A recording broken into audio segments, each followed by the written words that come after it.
आज हम लोग सॉन्ग ऑफ माई सेल्फ का लाइन बाय लाइन एक्सप्लेनेशन देखेंगे। Song of myself Walt Whitman का जन्म 1819 में हुआ और मृत्यु 1892 में हुआ। यह एक अमेरिकन कवि है, अमेरिकन पोएट है। इसे पीपुल्स पोएट के नाम से भी जाना जाता है, लोगों के कवि के नाम से जाना जाता है। वर्केड एज यह कारपेंटर के रूप में काम किए, मीन्स बढ़ई के रूप में काम किए। 12th बर्थडे मतलब कि 12वें जन्मदिन तक, जब तक कि इसकी उम्र 12 साल नहीं हुआ तब तक कारपेंटर के रूप में काम किए। यह पेंटर भी थे, टीचर भी थे, एडिटर संपादक भी थे। वॉलेंटियर निःशुल्क सेवा को कहा जाता है। जैसे दुर्गा पूजा हो या कहीं पर भी तो इसको निःशुल्क सेवा के रूप में लोग कार्य करते हैं, उसको कहा जाता है वॉलेंटियर। नर्स सेवा किए थे सिविल वार के अंतर्गत, मतलब कि गृह युद्ध हुआ था उसमें सेवा दिए थे।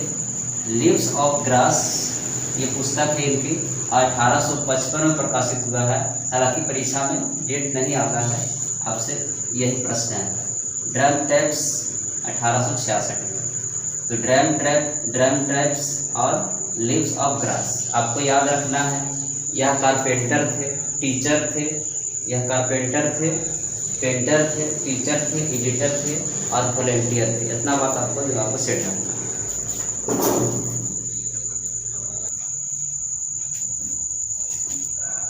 चलिए तो हम लोग लाइन को लाइन बाय लाइन एक्सप्लेन करें। पोएम का जो लाइन है, पोएम का पहला लाइन कहता है आई सेलिब्रेट माई सेल्फ। मतलब क्या हुआ सर? मतलब हुआ कि मैं जश्न मनाता हूँ स्वयं। माई सेल्फ मतलब स्वयं। सेलिब्रेट मीन्स मनाना, मतलब क्या है?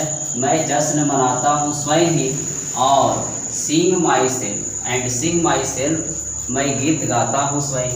मैं जश्न मनाता हूँ स्वयं ही और गीत गाता हूँ स्वयं ही।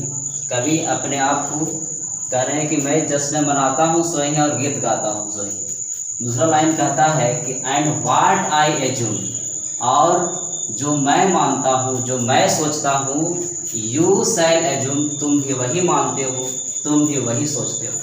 कवि के कहने का मतलब है कि दो व्यक्तियों के सोचने का जो क्षमता है, सिबिलिटी को दर्शाते हैं कि अगर 500 रुपया रोड पर गिरा हुआ है तो हम भी सोचेंगे कि उठा ले और आप भी सोचिएगा कि उठा ले।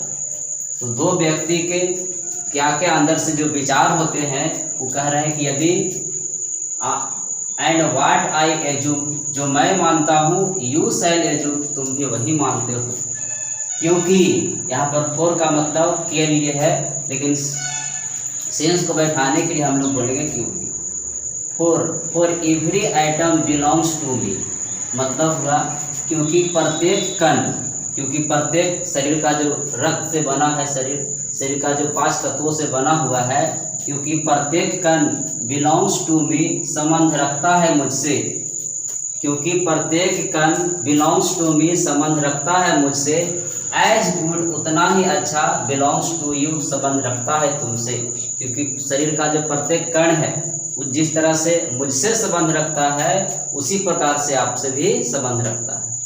As good belongs to you, उतना ही अच्छा जितना कि तुमसे संबंध रखता है। आई लोग, मैं भटकता हूँ, मैं भटकता हूँ। और क्या है सर? इनवाइट माई सोल, मैं भटकता हूँ और अपनी आत्मा को आमंत्रित करता हूँ। मैं भटकता हूँ और अपनी आत्मा को आमंत्रित करता हूँ। आई लीन, मैं झुकता हूँ। कभी कहते हैं कि हम झुक जाते हैं, और क्या करते हैं? एंड लोग, फिर से भटकता हूँ, मैं झुक जाता हूँ और फिर से भटकता हूँ। एट माई एज, अपनी इच्छा अनुसार। ऑब्जर्विंग, निरीक्षण करते हैं। कभी निरीक्षण करते हैं, क्या निरीक्षण करते हैं? ए स्पीयर ऑफ समर ग्रास, ग्रीष्म ऋतु के नुकीले भाग को निरीक्षण करते हैं। मतलब कि अगर घास इस तरह से पड़ा हुआ है तो इसका जो नुकीला भाग है उसको निरीक्षण करते हैं। कई भटकते हैं और अपनी इच्छा अनुसार निरीक्षण करते हैं। ए स्पीयर ऑफ समर ग्रास, ग्रीष्म ऋतु के नुकीले भाग को निरीक्षण करते हैं। माई टंग, मेरी जिह्वा। Every item of my blood, कहता है कि मेरी जो जिह्वा है, प्रत्येक कण, मतलब क्या है? मेरी जिह्वा। Every item of my blood, मेरे खून का, मेरे रक्त का प्रत्येक कण, मेरे खून का, मेरे रक्त का प्रत्येक कण फ्रॉम्ड, बना हुआ है। फ्रॉम दिस सॉइल, इसी मिट्टी से, इसी हवा से, दिस एयर इसी हवा से बना हुआ है, इसी मिट्टी से बना हुआ है, क्योंकि मेरे रक्त का प्रत्येक जो कण है, जो कतरा है, इसी सॉइल से बना हुआ है, इसी हवा से बना हुआ है। ब्रॉन हियर ऑफ पेरेंट्स, जन्म लिया हूँ यही के माता पिता से। कवि का जन्म अमेरिका में हुआ है तो कह रहे हैं कवि कि मैं जन्म लिया हूँ यही के माता पिता से। ब्रॉन हेयर फ्रॉम पेरेंट्स, और मेरे भी माता पिता द सेम यही के माता पिता से जन्म लिए। मतलब कि कवि के जो माता पिता है यही के माता पिता से जन्म लिए हैं। फिर कहता है और दियर पेरेंट्स द सेम, और उनके भी माता पिता यही के माता पिता से जन्म लिए हैं। उम्मीद करते हैं ये लाइन आपको समझ में आ रहा है। कुछ लाइन और भी बाकी है, इसके बाद हम लोग देखते हैं। हम लोग अगला लाइन पढ़ते हैं। लिखा हुआ है आई नाउ 37 ईयर्स ओल्ड। कवि कहते हैं कि अब मैं 37 ईयर्स ओल्ड का हो गया हूँ, मतलब कि 37 साल का हो गया हूँ। अब कविता में लिखा हुआ 37 की परीक्षा में आपसे पूछा जाएगा। कवि कहते हैं कि मैं अब 37 ईयर्स ओल्ड यानी मैं 37 साल का हो गया हूँ। इन परफेक्ट हेल्थ बिगिन, अभी तो अच्छे स्वास्थ्य की शुरुआत हुई है। इन परफेक्ट हेल्थ बिगिन, अभी मेरा तो 37 साल हुआ है और अच्छे स्वास्थ्य की शुरुआत हुई है। Hoping to as not till death, कहते हैं कि ये आशा करता हूँ एज नॉट नहीं रुकूंगा, इसका मतलब आपको समझना स्टॉप, नहीं रुकूंगा टिल डेथ मृत्यु तक। कभी कहते हैं कि मैं नहीं रुकूंगा मृत्यु तक टिल डेथ।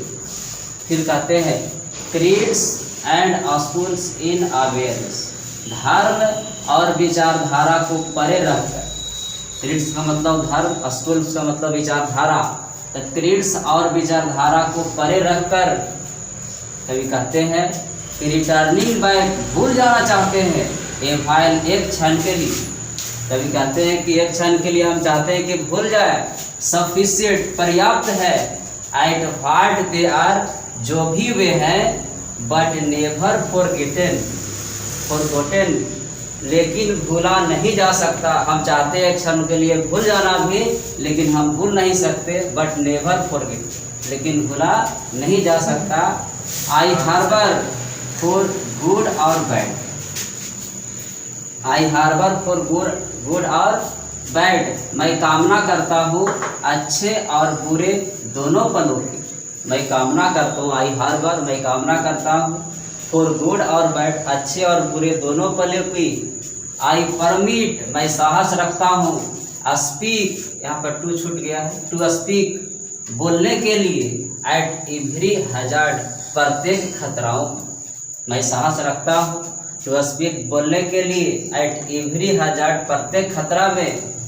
कहता है कि nature without with original energy, मतलब प्रकृति, नेचर मतलब प्रकृति, विदाउट का मतलब के बिना भी आप कह सकते हैं, विथ का मतलब के साथ, ओरिजिनल एनर्जी, प्रकृति के बंधन रहित वास्तविक ऊर्जा के साथ, प्रकृति के बंधन रहित विदाउट विथ ओरिजिनल एनर्जी, प्रकृति के बंधन रहित वास्तविक ऊर्जा के साथ। कवि कहते हैं कि मैं जश्न मनाता हूँ स्वयं ही और गीत गाता हूँ स्वयं, यानी पहला का जो लाइन था फिर से रिपीट होगा। अब यहीं पर छोड़ रहे हैं, क्लास पूरा हो चुका है।